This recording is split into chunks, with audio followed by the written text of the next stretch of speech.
She threw a stiletto at her future mother-in-law's window, screaming like the ceremony had already collapsed. "You ruined everything!" Chloe shrieked, barefoot, mascara running like ink. Lila didn't flinch. She'd already filed the restraining order. The bride had lost her grip. The groom had vanished. And the groom's mother?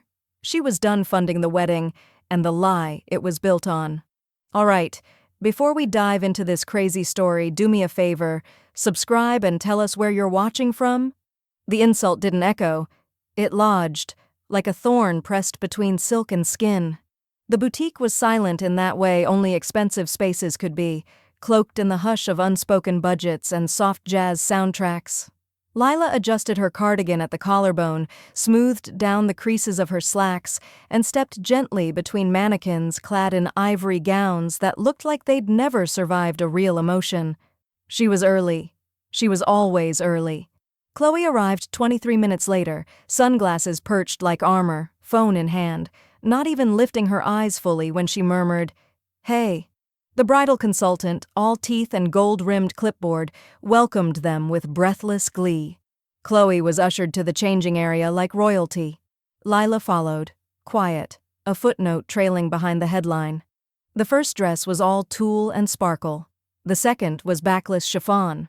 By the third, Chloe turned mid-mirror, inspecting her own reflection, then whispered sharply, "Just try not to look too poor at the rehearsal dinner." The words weren't loud. They didn't need to be.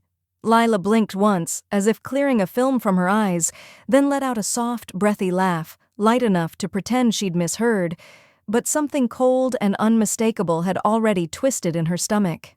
"I'll give you a moment," Lila said politely, stepping out into the lobby. She wandered between racks of designer gowns, their price tags dangling like silent indictments. One dress read $6,480. Another, $9,100. She snapped a photo. Not out of spite, out of documentation. The same way she used to mark overdue fines as a librarian, quietly, precisely. All of them were being charged to her card. That night, in her kitchen still scented faintly with bergamot and basil, she opened her old budgeting notebook. The leather was soft at the edges from years of handling, corners folded like prayer. She flipped past pages of grocery tallies and retirement allocations until she reached a tab marked Wedding. One number stared back at her in ink she'd used too confidently at the time. $12,000. Venue deposit. She slid her finger along the line. Then, carefully, she pulled the manila folder from the drawer beside her and laid the contract flat under the dining light. Her name, her card, her clause. Non-refundable. But also non-transferable, sole authority retained by cardholder. Lila leaned back in her chair. That was the moment it shifted, not the insult in the boutique, not the dresses, not even the list Chloe had emailed last week about seating charts and color palettes. It was here, in the clause. In the quiet realization that the money everyone else assumed was theirs had never truly changed ownership. Her breath deepened. A kind of stillness settled into her bones that didn't feel like anger. It felt like deciding. Across the room, her laptop pinged. She stood, poured herself a cup of herbal tea she didn't even really want, and opened the screen. Chloe had posted on Instagram. The caption read, "Luxe Peasant Core is officially a thing. You're welcome." The photo showed her holding the train of a designer dress like it was spun from air, posing with a mimosa she hadn't paid for, tagged at the boutique Lila had booked. She didn't feel rage. She felt release. Lila dialed the venue. It rang twice before a young-sounding voice answered, cheerful and unprepared. "Good evening, Cypress Grove Estate. How can I help you?" Lila looked out the window. The moon was clean and clear above the bare oak trees in her backyard. "I'd like to cancel," she said, voice even. "Effective immediately." There was a pause. "Ma'am, just to confirm, this is for the rehearsal dinner booked under Lila Merrick?" "Yes." "Are you sure?" I'm sure." As the assistant stumbled into explanation, Lila placed her free hand gently over the budgeting notebook. A soft sound left her lips. Not quite a laugh, not quite a sigh. She clicked off the call, closed the laptop, and stood in the quiet that had suddenly become hers again. Lila's silence is no longer submission. It's strategy, and Chloe doesn't even know the game has changed. The lie was instant. The silence that followed wasn't. By morning, Chloe had already rewritten the story. On Instagram, beneath a filtered shot of a champagne flute on a marble table, the caption read, "Rehearsal venue cancelled. Vendor incompetence, manifesting better energy." Lila read it from her phone over toast, unmoved. She didn't screenshot it. She didn't reply. She simply tapped the ellipsis in the corner and selected unfollow. Then she did the same to Zach, then to Chloe's mother, Deidre, one by one, quiet deletions. If they noticed, no one said anything. That afternoon, she stepped into the warmth of Cafe Haven, a narrow space tucked between a consignment bookstore and a locksmith shop, and waited at the back table, hands folded, chin high. She was already seated when Trish arrived, all cinnamon curls and comfortable laughter, shrugging out of her denim jacket like she owned the air. "Well, if it isn't the belle of the budget war," Trish said, sliding into the seat across from her. "You finally ready to make a scene?" "I'm ready to plan for the aftermath," Lila replied, her voice a mix of velvet and steel. Trish opened her menu, then glanced over the top of it. "You want options or damage?" Lila smiled, slow and deliberate. "Both." Lunch came. Grilled paninis, soup, a bottle of sparkling water between them, and as they ate, they spoke in logistics. Trish had a network. A dozen vendors who owed her favors, a few who'd been quietly blacklisted by Chloe's crowd for not serving the right shade of rosé.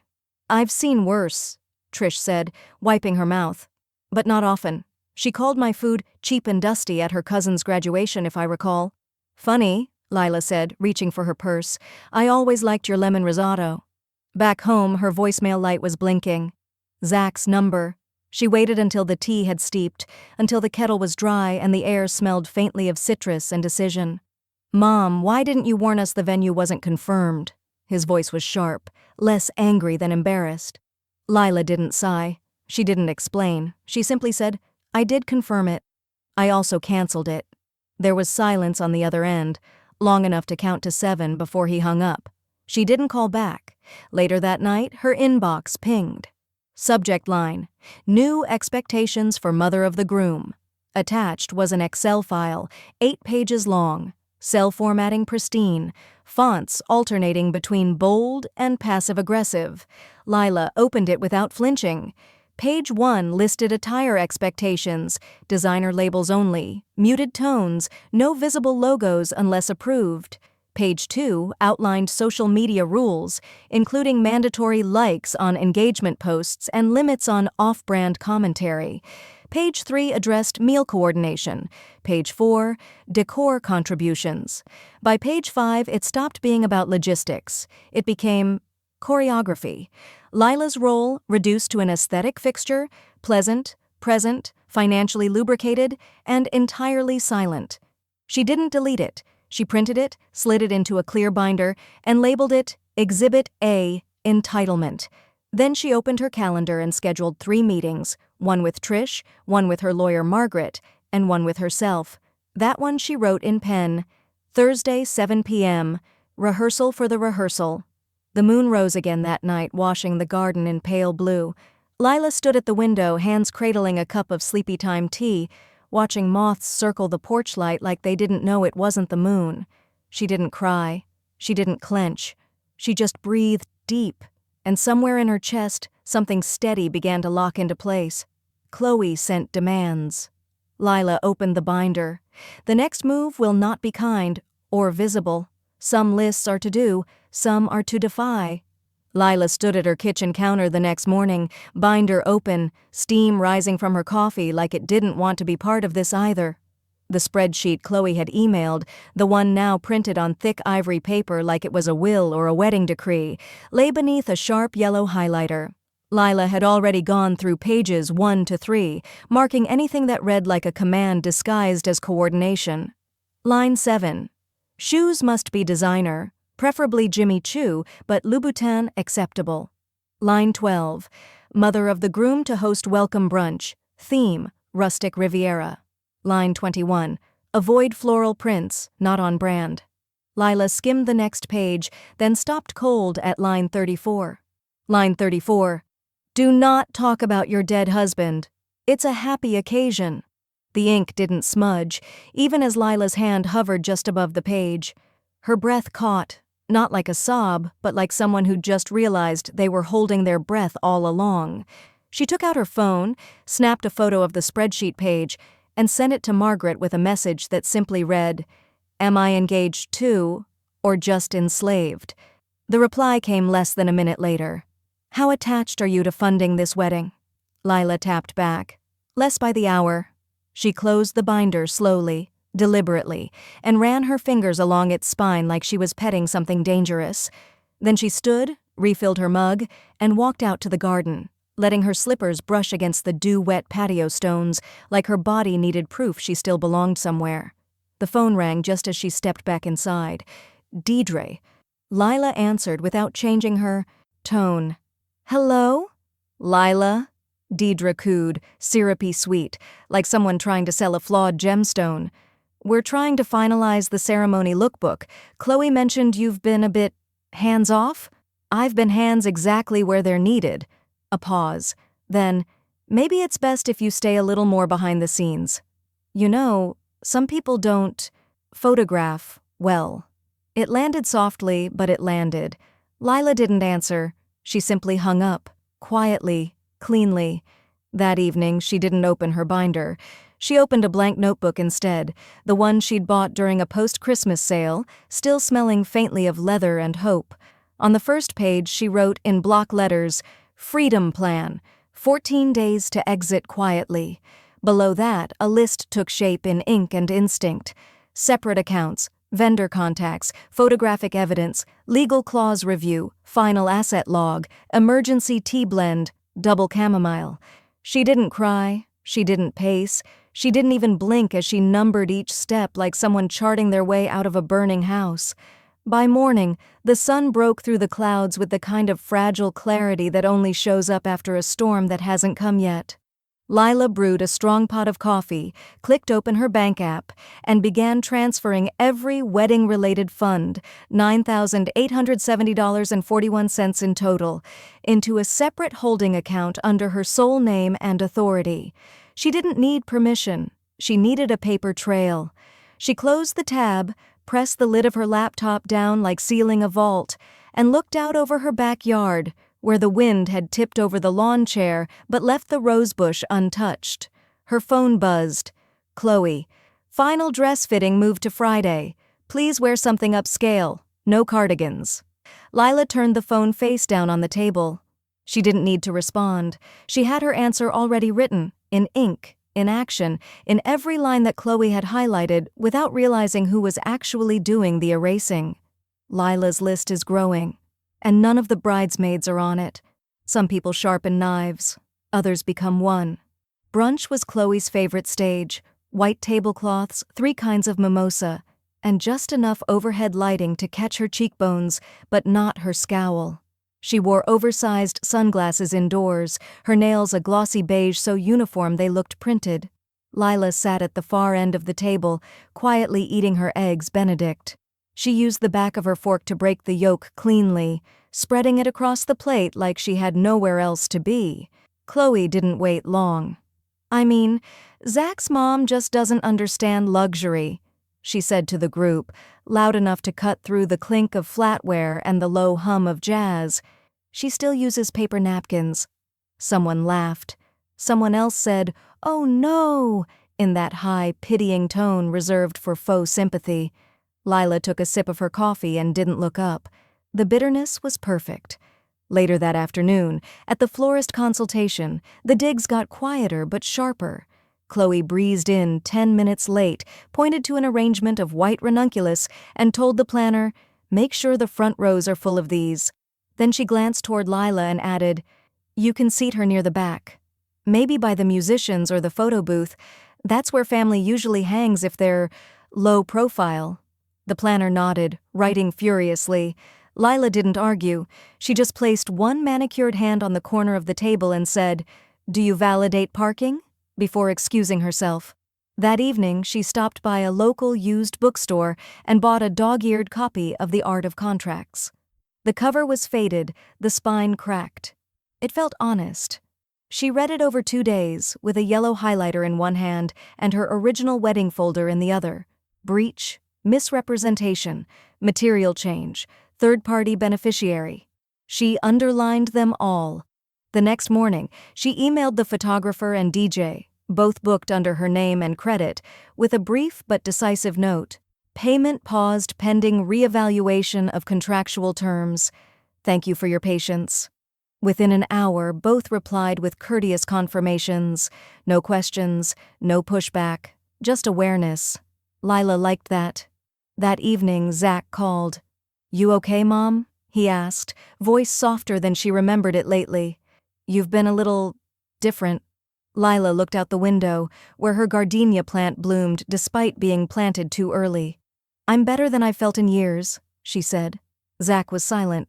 Then, "Okay, just checking." She didn't need him to understand. Not yet. That night, after she'd folded laundry and made herself a lemon ginger tea, her phone buzzed again.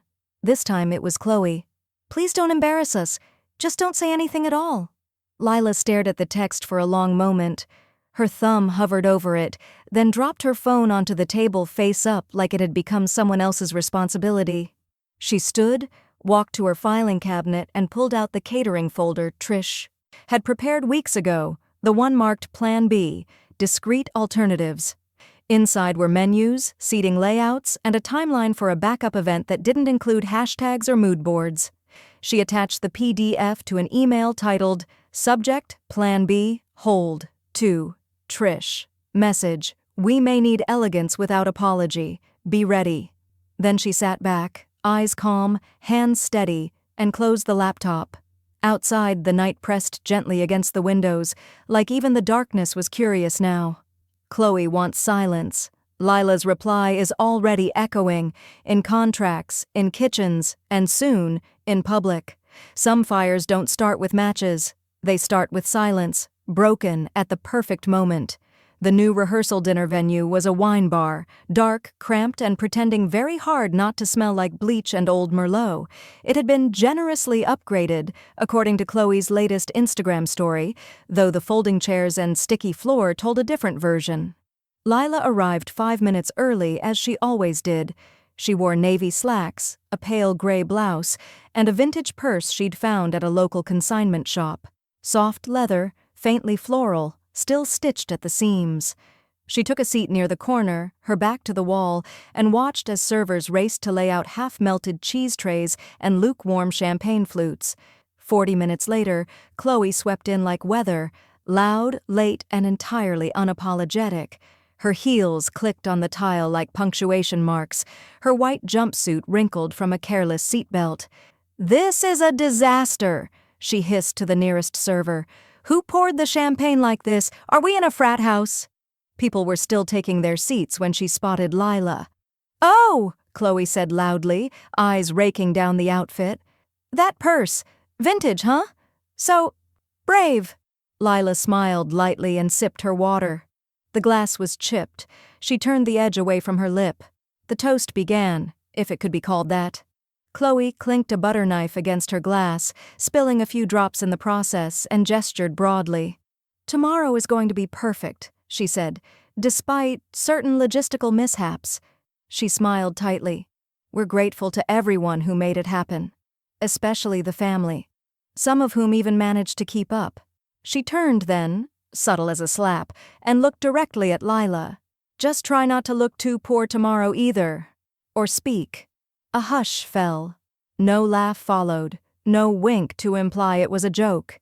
Zach stood next to her, jaw clenched. He didn't meet Lila's eyes.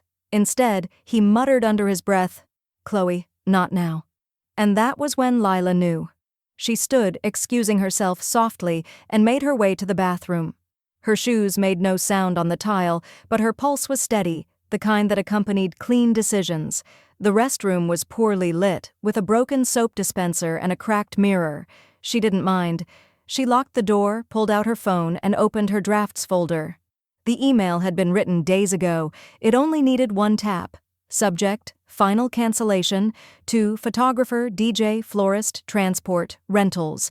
Message, please consider all services booked under Lila Merrick officially withdrawn, effective immediately. Thank you for your understanding.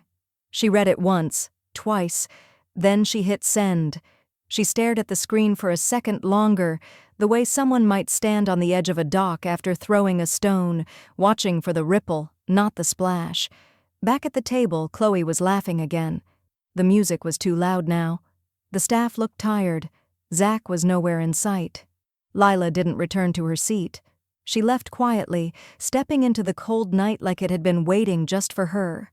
At home, she warmed up a slice of blueberry pie and made tea with the last of the lemon balm. She didn't turn on the lights. She didn't need to. From the couch, she opened Chloe's Instagram story. The bride-to-be twirled once in the wine bar, glass in hand, captioned, "Still happening, just a few hiccups." Lila watched it twice, then she turned the volume down and hit save, not to post, not to share, but to remember. Outside, the wind shook the shutters slightly. Her garden lights blinked on, dim and unwavering. Lila didn't raise her voice. She raised the stakes. And by morning, the entire wedding will feel it. First they erased her name, then they blamed her absence. By Tuesday, Lila's name was circulating in ways she'd never intended, quiet, accusatory ways. Her book club met every other week at Marlene's porch, always with lemon bars and folding chairs. This time the conversation tipped, too casually to be kind. "I heard Chloe's having a nightmare with vendors," someone said, stirring iced tea. "Poor girl. They say Zach's mom is pulling out?" A pause. "She's grieving," Marlene offered, voice a shade too high. "Still figuring things out." Lila didn't argue. She bit into her lemon bar and let the powdered sugar settle on her lip. She knew what was being built, an echo chamber in pearls. The next morning, Trish texted, "Come help me with a tasting. You need to be around actual joy." Lila arrived at the event space, an intimate backyard setup with taper candles in old wine bottles and string lights wrapped like ribbon. The bride wore flats. The groom cried at the salad course. Lila stood at the back, hands folded, and watched it unfold like a well-made story. Not flashy, not forced, just full. Trish nudged her. "You're crying." "No," Lila said, blinking. "I'm remembering how it used to feel to matter without being a transaction." That evening, her voicemail light blinked again. It was Chloe. "You don't want to be left out of the biggest day of our lives, do you?" she said, voice sugary slick. "I mean, after all you've done, don't make this how people remember you." Lila didn't call back. Instead, she placed a fresh notebook in her tote, slipped in a pocket recorder, and accepted a coffee date with Zach the next afternoon. He was already seated when she arrived, unshaven, distracted, stirring an untouched drink. "Thanks for coming," he muttered. I need to understand what you're doing." Lila sat, opened her notebook. "I'm not doing anything," she said. "I'm undoing. There's a difference." Zach leaned in, elbows on the table. "Is this revenge?" Lila met his eyes. "It's removal. I'm removing myself from a fantasy I no longer recognize." He flinched, just slightly. "You could have talked to me." She wrote something down without responding, not to be cold, to be careful. Back home, she turned off her phone, just for a few hours, but it was too late. The video had already gone viral.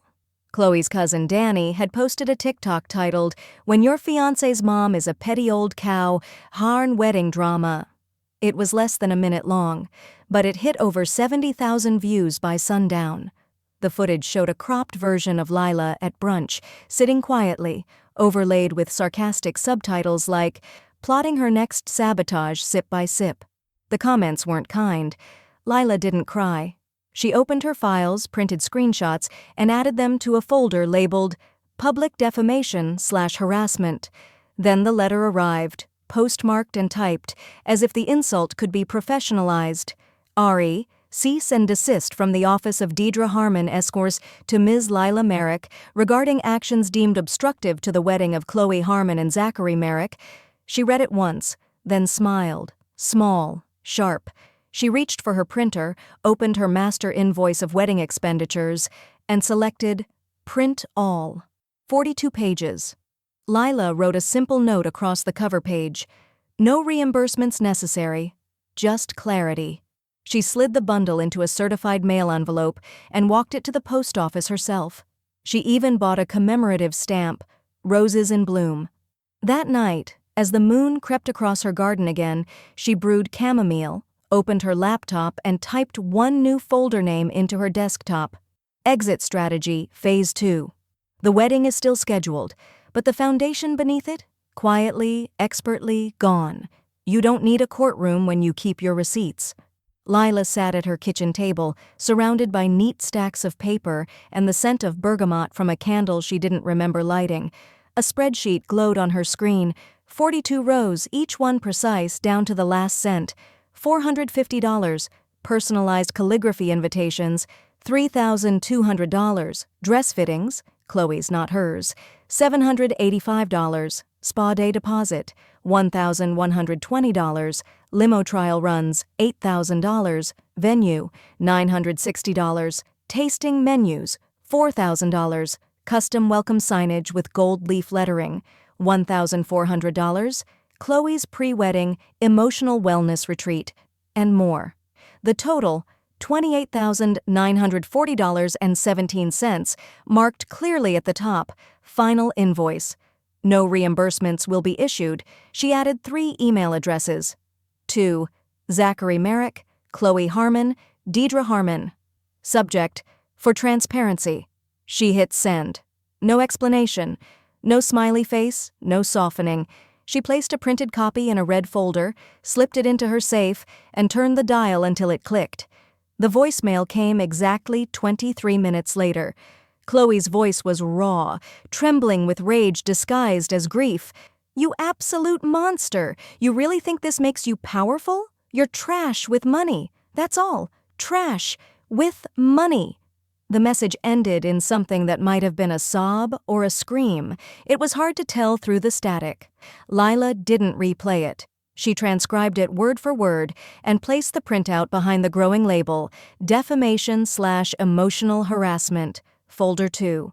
Then she blocked Chloe's number. Margaret, her lawyer and longtime friend, called not long after. "She left a paper trail," Margaret said. "Fury makes people stupid. You want to go public with any of this?"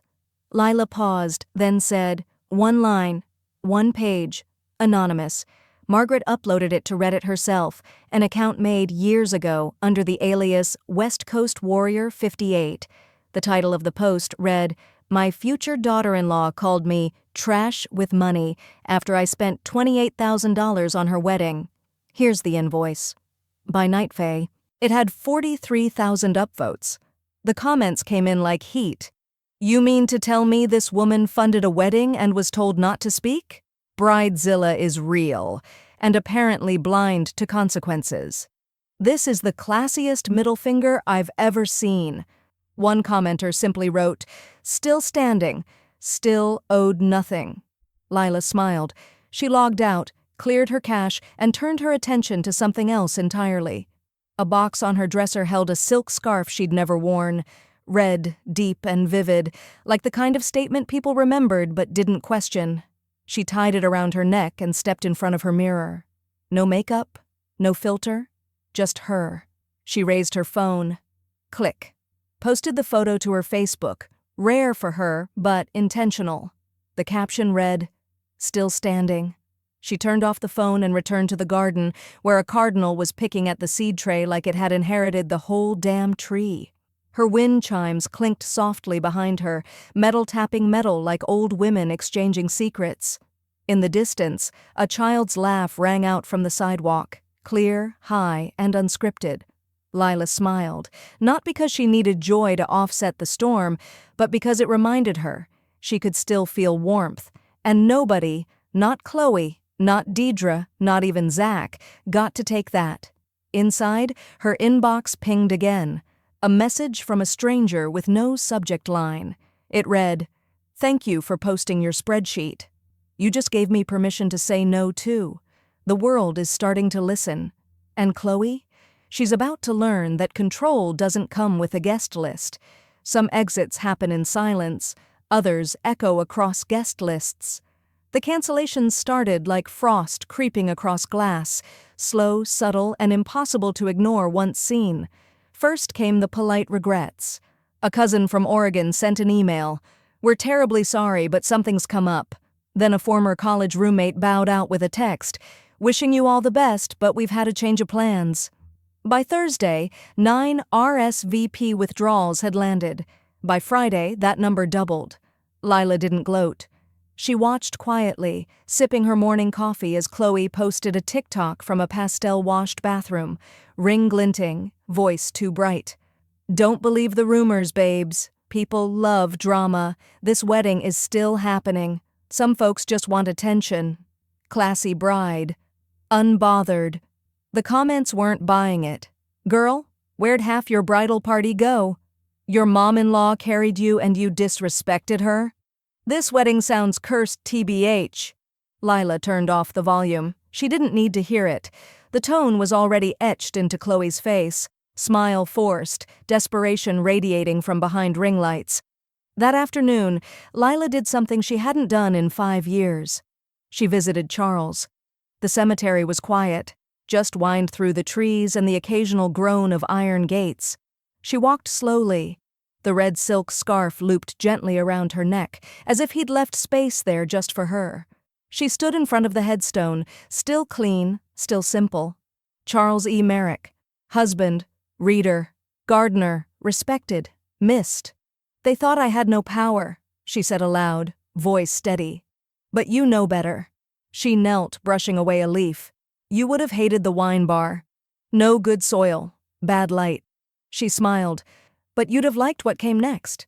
That evening, Trish texted, "Still up for the part-time role? Need help wrangling some chaotic clients?" Lila replied, "Yes, let's bring back actual joy to these things." The offer came with no fanfare, just a new login to the catering calendar and a welcome message. "You're in." Title, Chaos Negotiator. Meanwhile, Chloe's world kept shrinking. Her friends tried to host a backup bachelorette at a rooftop bar downtown. Only the bartender showed up. He later tagged the empty event on Instagram with "Bachelorette of the Year?" followed by a lone martini emoji. Back at home, Lila found a manila envelope in her mailbox. No note, just a personal check inside for $3,000, signed Deidre Harmon. The memo line read, "Peace offering." Lila stared at it for a long moment. Then she grabbed her black gel pen, turned the check over, and scrawled one word across the back in capital letters, "Returned." She slid it into a fresh envelope and dropped it at the post office before her afternoon walk. That night, Chloe posted a tear-streaked video. Her voice cracked as she said, "I'm trying to be classy. I'm trying to rise above. But some people just aren't meant to be mothers. They just destroy. Quietly." The video was meant to wound. But something had shifted. The comments, once loyal, once vicious, were different now. Classy people don't call grieving widows trash. "She gave you almost $30,000 and asked for nothing back. You ruined that, Chloe. You're not rising above. You're crumbling on camera." Lila didn't respond. She didn't have to. In her inbox sat dozens of thank you notes from strangers who'd seen the Reddit thread, the invoice, the scarf. Some had canceled their own toxic event funding. One had walked out of a wedding planning meeting mid-conversation. Another had printed Lila's spreadsheet as a guide. Each ended the same way. "You gave me permission to say no. Chloe's guest list is shrinking, but Lila's legacy? It's only beginning to bloom." Some truths come in through the front door, others shatter it wide open. It was just past 7 p.m. when the knock came. Lila wasn't expecting anyone. She'd just lit the lavender candle, poured herself a glass of Riesling, and turned the final page of The Art of Letting Go.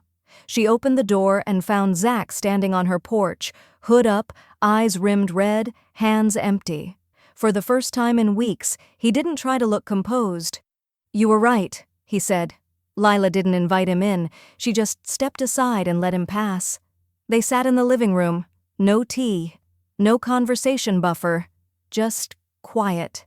Zach folded into himself on the couch like a man trying to disappear into upholstery. Lila waited. She had learned, somewhere between grief and boundaries, that silence often coaxed truth better than sympathy. "I didn't tell you everything," he finally said, rubbing a thumb against his temple. "I didn't even tell myself the whole truth." She tilted her head slightly, not prompting, just listening. "She's done this before," he said. "There was an engagement. Broke off 3 months in. There's a restraining order. And before that, a family paid her to walk away. They made her sign something. An NDA. Lila blinked. "And you knew?"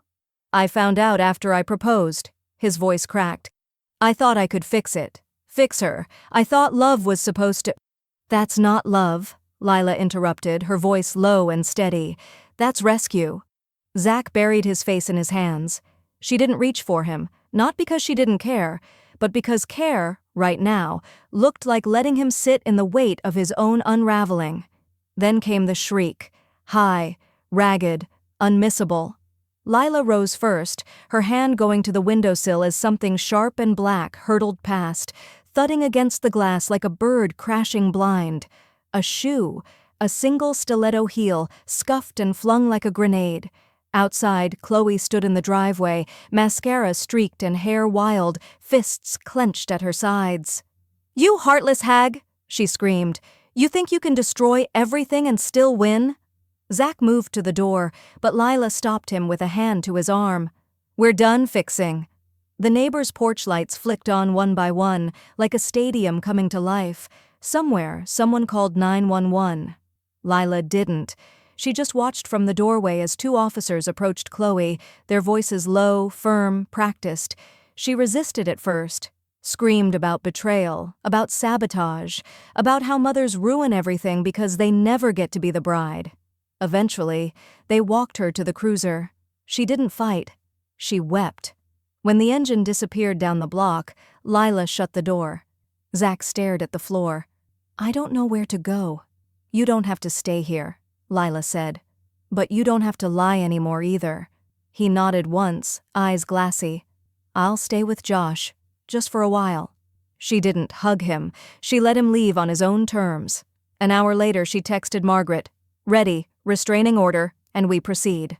By midnight, the paperwork was filed: emotional abuse, public humiliation, threats, defamation, not vengeance, restoration. The next morning, Lila brewed a strong black tea and opened the envelope Zach had left behind. A card, handwritten, no pre-printed platitudes. "Mom, I forgot who taught me grace. I remember now. I'm sorry. Z." She placed it in a new folder beside the invoice, beside the threats, beside the plans. This one was labeled Recovery. The wedding is off, but the reckoning isn't. And this time, Lila is leading the procession. Some garments are never worn. Some truths are never zipped shut. The phone rang just after sunrise, sharp against the quiet, the kind of call that carried business on its breath. "Hello?" Lila answered, already knowing. "Ms. Merrick, this is Judith from Bellefleur Bridal. I wanted to inform you that the remaining balance on the Harmon gown hasn't been paid. There's still a partial deposit under your name. Would you like it refunded to your card?" Lila didn't hesitate. "No," she said. "Keep the dress. Donate it." Judith paused. Are you sure? It's a custom gown. Italian silk. Then someone else deserves to wear it. Someone kind." She hung up before gratitude could dilute the point. By noon, Chloe had posted a carousel of bridal photos, clearly staged, heavily photoshopped. Her face glowed with artificial softness, dress rendered ghost pale, background blurred to hide that it wasn't the boutique, wasn't a church, wasn't anything real. The caption read, "Ready to be a wife, not a warrior." Comments were limited, likes disabled, every pose carefully curated, every emotion counterfeit. Lila saw it by accident. A friend texted her the link, but she only viewed it once, then deleted the thread. Instead, she drove. The highway curled west like a memory, and 2 hours later, Lila stepped onto a campus she hadn't visited in 35 years. The university looked different, new benches, newer students, but the bones were the same. Columns, red brick, birds that still nested near the administration building as if they'd paid tuition. She found her way to the law library, still sunlit, still cold. Back then, she'd worked here part-time, shelving casebooks and pretending not to read them on breaks. She'd eaten peanut butter sandwiches on the back steps and written her name inside the covers of spiral-bound notebooks, with dreams too big for her quiet voice. She sat at her old corner, fingers brushing the oak table like touching a former version of herself. "I remember you," she whispered, not aloud but somewhere in her bloodstream. "You didn't disappear, you just paused." When she returned home, a letter waited on her porch. Real paper, blue ink, Zach's handwriting. She didn't open it. Not yet. She placed it gently in her journal and slipped a pressed dogwood blossom between the pages, soft armor for a wound not quite ready to be examined. Later that week, Trish showed up with bagels and an offer written on the back of a takeout menu. Co-manager position, flexible hours, equal say. Title, executive unflappable. "You in?" Trish asked. Lila didn't nod. She reached for her old budgeting notebook, flipped to the final page, and wrote, "Retired, for good." Then she closed it, tied a ribbon around the cover, and slid it into the back of the filing cabinet where old versions of herself were laid gently to rest. Not erased, just honored. Meanwhile, the digital air trembled with noise Chloe couldn't control. Her father, previously invisible, issued a public statement on LinkedIn of all places. "I apologize for the recent headlines involving my daughter. Actions do not reflect the values we raised her with. I extend sincere apologies to Ms. Merrick and all affected." The comments flooded in, professionals applauding accountability, strangers dissecting the fallout like legal precedent. But Lila never saw it. She'd already deleted the last remaining trace of them: photos, tags, messages, digital footprints. It wasn't rage, it was removal, a clean archival absence. That evening, she brewed a cinnamon tea and opened her email, new clients already filling her calendar. She smiled at the simplicity of it. Service, clarity, consent. The doorbell rang once. Outside, the wind stirred the porch light into flicker. She didn't rush. She opened the door, slow and deliberate. It wasn't Zach. It was someone holding flowers. No name, just a note card tucked beneath the ribbon, for the mother who taught strangers how to say no. The wedding never happened, but Lila's legacy is blooming, quietly, where love once went unrecognized. Some weddings fade into rumor, others into reclamation. The official wedding date arrived with no fanfare, no music, no petals, no bride. The sun climbed slowly, indifferent, washing over the day like it had somewhere else to be. At Cypress Grove Estate, where $12,000 had once reserved elegance and champagne fountains, the gravel lot was packed, but not with wedding guests. A corporate retreat had taken over the space, matching polos, easel boards, and a banner that read, "Quarterly Momentum Leadership Summit." Someone clinked a coffee mug, not a flute. The white magnolia arch that Chloe once demanded be flown in from Georgia? Long gone, replaced by a dry erase board reading, "Breakout Session B Team Synergy." Across town, Chloe posted a filtered selfie in a lacy bathrobe with the caption, "Postponed for spiritual clarity. Trust the timing." No one asked what really happened. They already knew. The comments section was locked. Not that it mattered. Her followers had dwindled to the same few who believed in moon water and forgiveness sold in mason jars. But Lila's house was different. That afternoon, her backyard flickered with small lights and laughter. Not loud, not wild, just real. Women arrived in linen pants and comfortable shoes, silver hair pinned up, lipstick optional, no RSVP, no gift bags, just an invitation to show up fully, finally, without apology. Camille, who had once nearly eloped to escape a mother-in-law with a clipboard, brought spiced wine and roasted fig salad. Trish showed up in her catering apron, cheeks smudged with flour and pride. They set a long wooden table beneath the arbor, candles in mason jars lining its center, and lit a fire in the metal bowl Trish had labeled "Release" in white chalk. No speeches were needed. They went around the table, each woman holding a burned-out RSVP card or a torn place setting, or just a name whispered too long in silence. They spoke, To the aunt who made every dinner an audition. To the husband's cousin who treated me like I was there to serve, not speak. To the version of me that said yes when she meant nothing. Lila held her own card, Chloe's RSVP. She didn't tear it or crumple it, she simply placed it gently into the fire. The flames took their time. After the last toast, to whatever comes next, and may it not come dressed in approval. The women stayed, humming old songs and running their fingers over wine-glass rims like instruments. Later, after the dishes were cleared and the chairs folded away, Lila returned to her office. Her inbox blinked. A new message. Subject, "You don't know me." The sender was anonymous. The email read, "Your spreadsheet saved my mom's retirement. She almost drained everything for my brother's wedding, just to avoid being called selfish. Now she's traveling to Oregon this fall. For her. Thank you." Lila printed it, trimmed the edges neatly. She walked down the hall to the living room and slid the paper behind a photo, one from her own wedding, decades ago. She and Charles laughing, the wind catching her veil. Two people who hadn't yet known what loss or legacy might mean. She didn't place it as a memorial. She placed it as reclamation. Her story hadn't ended. It had evolved.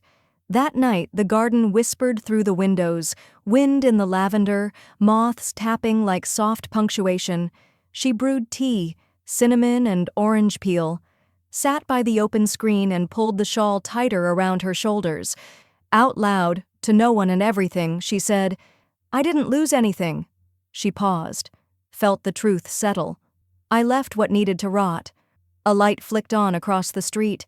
Inside, Lila stood, steady in her silence, and flipped her porch light off.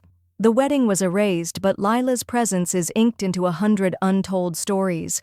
Every woman who now knows she's allowed to leave the table, even if she said it herself. Some endings are transactions, others are transformations. Lila stood at the back counter of Goldmark Jewelers, the velvet box open between her and the young woman behind the register. The ring sat inside, rose gold, pear-cut diamond, years of memory tucked beneath the setting.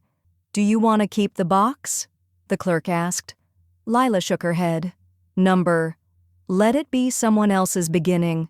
The sale was fast, clean, final. She walked out into the morning sun, holding a check for $3,200 and a purpose that buzzed beneath her skin like a secret ready to be shared. By evening, the quiet exit was live. A single-page website, pale background, simple font, a mission stated plainly, for any woman trapped into funding someone else's fantasy at the cost of her own peace. Apply, no questions, no shame. Lila used the entire check to seed it. By day 3, Reddit had found it, thanks to West Coast Warrior 58. Donations started at $5, then $10, then $100. Notes came with each one.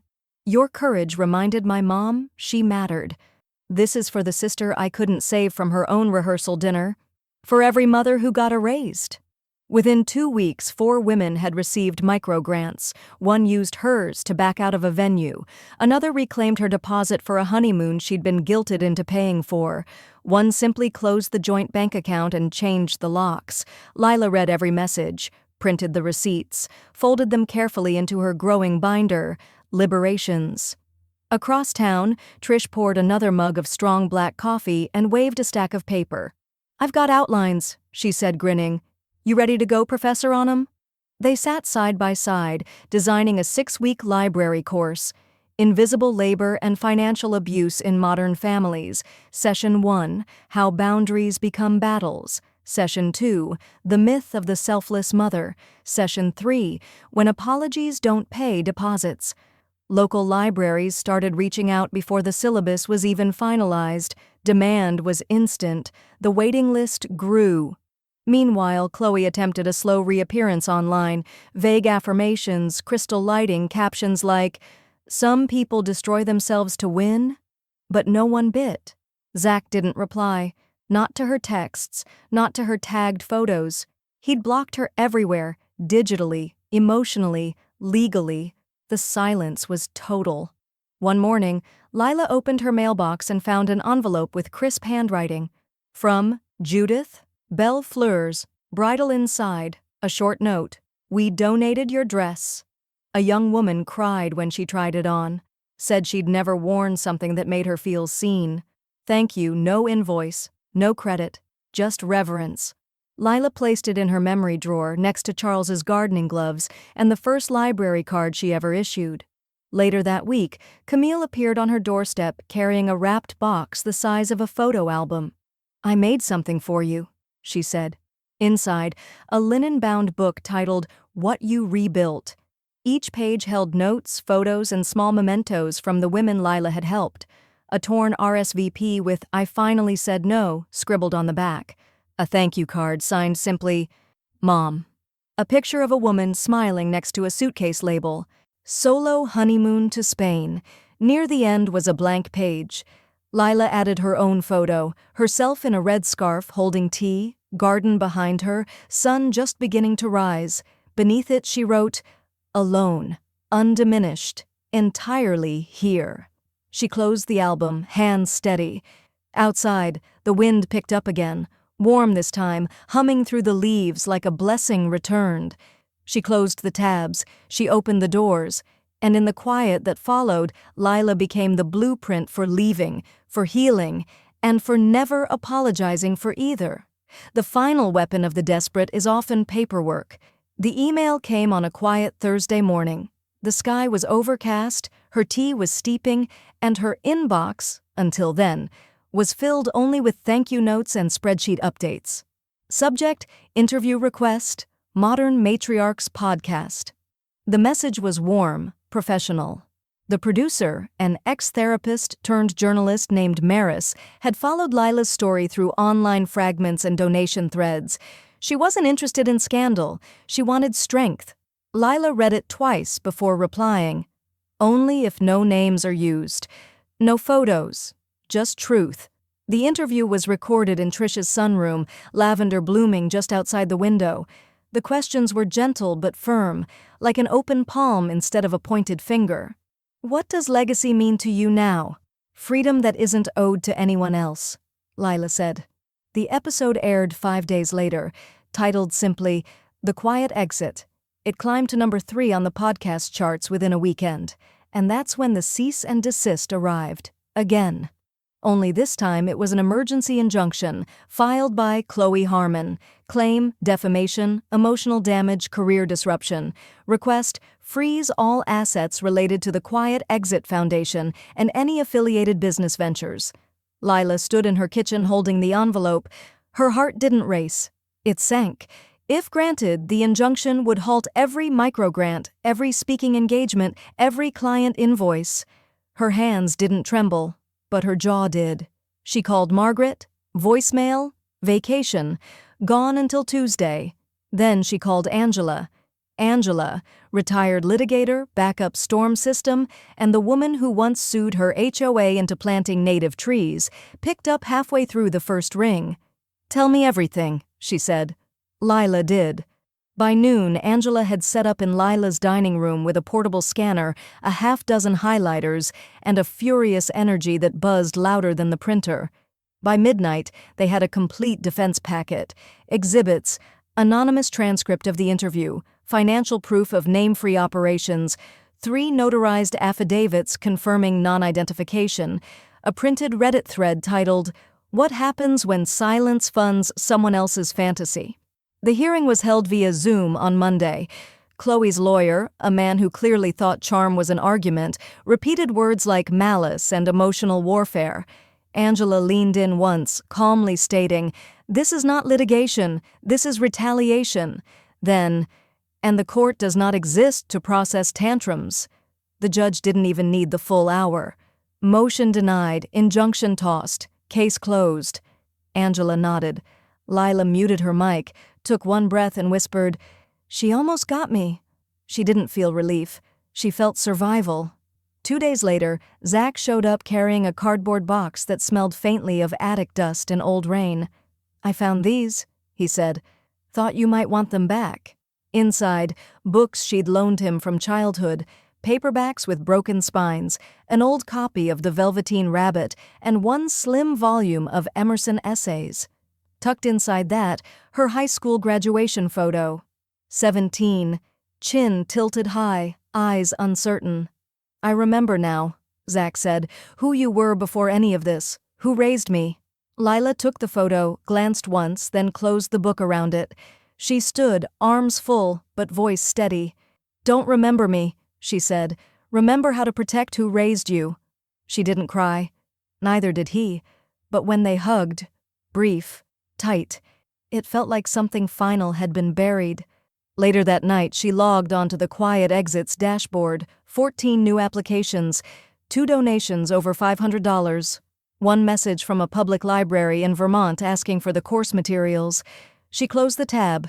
Outside, the wind had picked up again. No threat, just motion. The garden rustled softly like it was listening in. The case is closed, but Lila knows now. Silence can still be weaponized, so she's keeping her armor close, and her purpose closer. Some endings don't echo, they rearrange the room. The story lingered in town like perfume from a woman no one saw leave. They didn't speak her name in scandal. They used it in caution. Did you hear about the wedding that wasn't? That woman with the spreadsheet? Legend. But Lila never brought it up, not once, not at the library during course nights, not during Saturday market runs with Camille, not even when a woman at the post office whispered, "Thank you," as if absolution came in first-class postage. She let the silence be hers this time. Instead, she ordered chairs. 6 of them. Handmade. Ash wood. No carvings, no names etched. Just sturdy, unassigned, and unapologetically unspoken for. When they arrived, she lined them around her dining table and left one spot open, where Chloe might have once sat, or where old versions of herself once shrunk smaller just to avoid interrupting noise. She didn't fill that seat. She just didn't sit in it. Camille came by later that afternoon with a still warm sourdough in one hand and a sprig of rosemary in the other. They sat at the table with butter, blackberry jam, and silence that didn't need breaking. "You realize," Camille said after a while, "you've started something people will copy for years?" Lila didn't look surprised, but she didn't answer either. A week later, the mail came heavier than usual. No junk, no flyers, just one thick manila envelope stuffed with folded letters and scotch-taped photos. Return address, the Quiet Exit Foundation, marked simply, Impact Packet Number 1. Each letter was different. One from a grandmother in Utah who used her microgrant to cancel a retirement party she'd been pressured to host for a son who never called. One from a woman in New Jersey who wrote, "I finally told my fiancé that my money was mine. He walked out, I let him." Each one ended the same way. "You gave me the right to say no." Lila laid the letters out across the table, 5 chairs filled, the 6th still untouched, and began to write. Not a memoir, not a tell-all, a handbook, titled Uninvited but Whole Subhead, Leaving Without Permission and Other Sacred Acts of Survival. She wrote for 2 hours, fingers steady. Paragraphs on inheritance that isn't financial. Guidelines for recognizing emotional blackmail masked as gratitude. A page titled Questions to Ask Before Paying for Someone Else's Dreams. Later that night, Trish called. "Guess what?" she said, breathless. "A food magazine wants to feature us. Full spread. They want to call it Elegant Food, Uncomplicated Women." Lila laughed, a low ripple that felt earned. "Tell them yes," she said. "But tell them we're not uncomplicated. We're just finally not apologizing for wanting things simple." Trish paused. "That's better than the tagline they pitched." Lila ended the call and stepped out into the garden. Her wind chimes were quieter now, oiled and tuned after the last storm. Lavender pushed up taller beside the rosemary bush, and her solar lights flickered like breath held soft between exhales. She turned back to the house. The new chairs sat in place, their outlines catching the dusk like witnesses to her undoing and her rebuilding. She stepped inside, lit a candle, and glanced at the open laptop beside her handwritten draft. Maybe it was never about the wedding. She whispered it aloud this time. Maybe it was about my exit. Her phone buzzed. A donation. Anonymous. With a note. "This isn't repayment, it's replication." She smiled, closed the laptop, left the chair empty. The table is set for someone new, not a bride, not a guest, but the version of Lila who no longer waits for permission to claim her place. Closure didn't arrive with fanfare. It showed up quietly and stayed.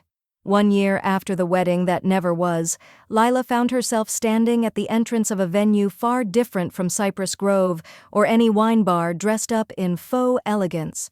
The exterior was plain, made of brick, softened by climbing ivy, with a modest sign reading Sunlight Commons Community Education Hall. There were no floral arches or champagne flutes. Instead, the only decorations were 3 folding tables of name tags, steeped herbal teas, and pamphlets about financial literacy and emotional labor. She wasn't there to watch. She wasn't listed as a guest. She was the opening speaker. Inside the hall, rows of women filled folding chairs, some with clipboards already balanced on their laps, others clutching coffee with both hands like it was armor. Most of them weren't speaking. Many had come alone. Lila stepped behind the podium. There was no formal introduction, no applause to precede her voice. She didn't need any of it. When she looked out over the room, she saw them for what they were.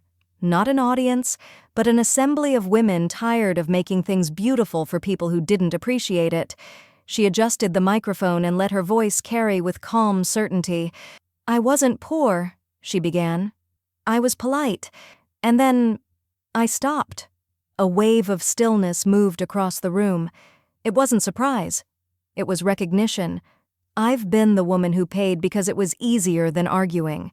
I've been the one who stayed silent at a rehearsal dinner because the alternative was ruining someone else's day.